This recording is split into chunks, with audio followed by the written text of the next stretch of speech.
Decades ago, 6-year-olds Alex and Anna vanished for 36 hours while on vacation in Palm Springs.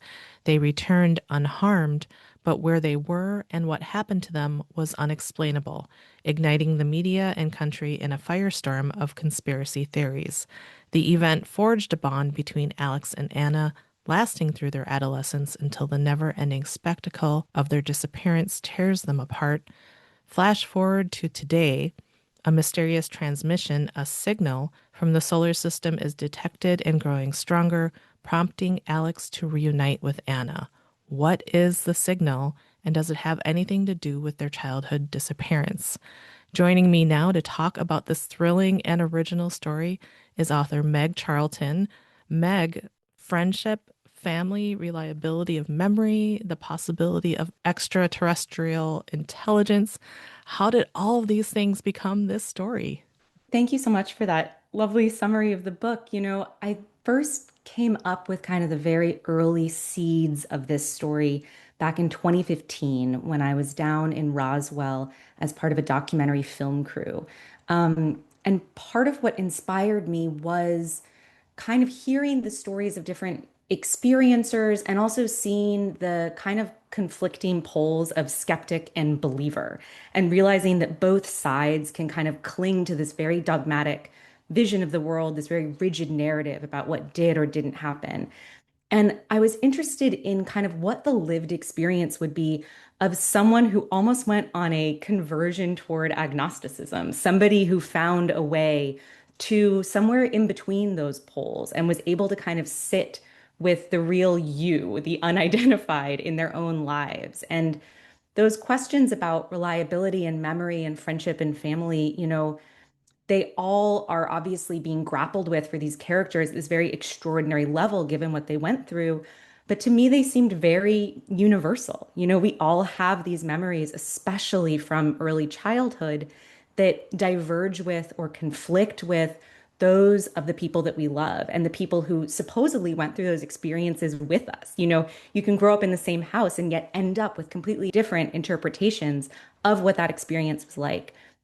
And so I think I was really interested to explore that incredibly kind of common and basic reality of the unreliability of all of our memories through the experience of the experiencers, through these people who are really called to account for their memories because the things they describe kind of push at the edges of consensus reality. And that felt like a really interesting space to play in as a novelist. I'm so glad you brought that up about memory because I wanted to talk about that. Memory, storytelling, and truth. So much of this story relies on what Alex and Anna remember or don't remember from their disappearance. I found myself thinking about what I remember from being young, and it's very blurry. It's maybe just bits and pieces of people and things. How did you work this into the story? How did you work memory and truth in pushing the story forward?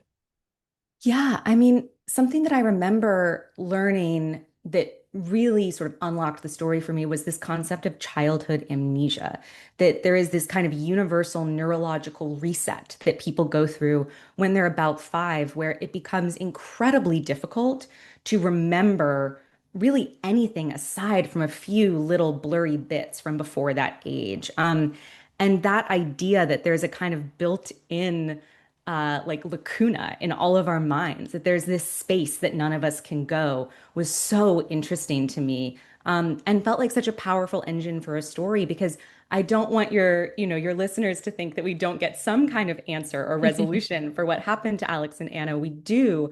And I hope it feels surprising and alien and like something that rejects kind of everything that they could have conceived.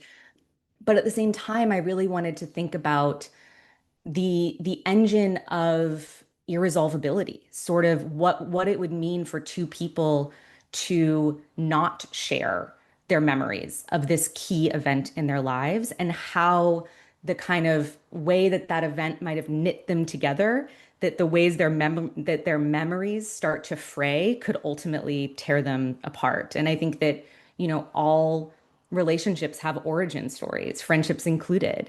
And I wanted to think about what might happen if that origin story got poked and prodded and tested. Would it shake the foundations of this friendship? And would they be able to rebuild if it was kind of destroyed? This is what we're reading on KAXE. We're talking with writer Meg Charlton about her new debut novel, Voyagers. I think we would be remiss to not talk about the extraterrestrial, the alien aspects of your story. It feels like we're at a moment in time where we've got Project Hail Mary, the movie coming out and being wildly successful. We've got the timing of this is crazy. Disclosure Day, the movie, the Spielberg movie, just came out this weekend. Saw some similarities in what I know of the plot for that story with your book. So I'm just like, wow, this is all kind of converging. So it seems like there's this interest, and I don't feel like it ever has gone away, the interest in extraterrestrial life, but it feels like right now it's heightening.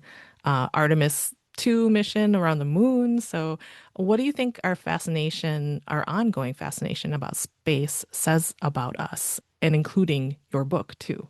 Yeah, I mean, the timing really is kind of eerie with all with sort of lining up with the release of Disclosure Day and Artemis and Project Hail Mary. And there's another UFO book that just came out a few weeks ago that I'm really excited to read called Take Me With You. Um, and I think that the thing about aliens, at least that drew me in, was kind of that existential question of, are we alone? And I think something Disclosure Day talks about that I was really interested to see was this question of faith and of what it would do to kind of our belief about our place in the universe if we discovered that there was other intelligent life. And it made me think about Jimmy Carter, who, sort of sits at an interesting intersection in that he was this incredibly devout Christian, but he also, sent out the Voyager missions, that he also saw a UFO allegedly when back in 1969.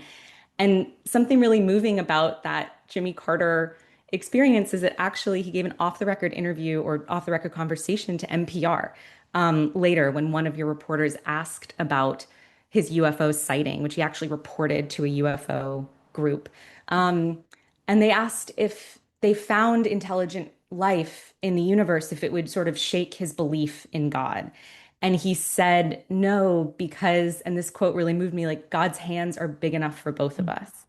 And I think there is in aliens and in UFOs this interesting confluence of both this conspiratorial thinking, which is kind of, beginning to wear away and eat away at a lot of trust in our society, and also this incredible amount of kind of optimism and wonder and awe and hope that I think aliens are in many ways, a belief that there is someone out there, that there is someone watching, that there is someone that we can join, as they put it in that Voyager letter that was sent out, some sort of society of intergalactic civilizations. And I think that so much of the allure of UFOs is about wanting to recognize and sort of see Earth from the outside. At least that is for me, to sort of see it the way the Artemis crew saw it, see it the way the Earthrise photo saw it, sort of recognize that we are, this dust mote suspended in a sunbeam, this little pale blue dot, and to kind of see ourselves the way that an alien might, and to see our specialness, even as we would recognize that we aren't unique and we aren't alone. So I think that there's this kind of interesting, yeah, tension between both this desire for a story that makes sense about the world, this sort of conspiratorial thinking, and then a conspiracy or a belief that would kind of open the world up and make it bigger and stranger than we ever expected. So did you read a lot of science fiction books growing up? What kind of books were you reading? I did. I read pretty voraciously. I was the kid who read the dictionary. I was a big reader. But science fiction was very important in our house. We used to joke that like all answers in life could be or all questions in life could be answered in Star Trek. And I had like a Star Wars Trivial Pursuit and, watched Contact, which was a huge influence on my novel, dozens of times. So I think something that was really foundational for me was also not just loving science fiction, but loving science. I loved going to the planetarium. I loved space and I loved nature. And I really think that a lot of my, sort of work as a science fiction writer came from wanting to describe the world the way that I saw it, which was as a place full of, strange, fascinating, invisible signals. I noticed on your website you have a Voyagers music playlist linked there, and I took a look at it. Tell us about the songs that are on this list and what they mean to you and the story. Yeah, so yeah, everyone can go check out the playlist. Some of them were songs that I listened to while I was writing a lot. Sun Ra was an artist who, for obvious reasons, I listened to a lot while I was writing, and he's number one on the list. And then some of them were songs that appear in the book. It's All Coming Back to Me Now by Celine Dion, makes an appearance in the novel. And so much of it was about, whenever I work on a project, I like to have a playlist to kind of drop me back into the mood of the book. That writing a book takes years and years, and you need to find some tow line back into the emotional truth of the story. And music has always been an easy way and such a pleasurable way to find my way back into kind of the heart of what it is that I'm writing about.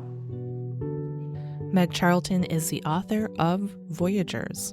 It's what we're reading. I'm Tammy Bobrowski.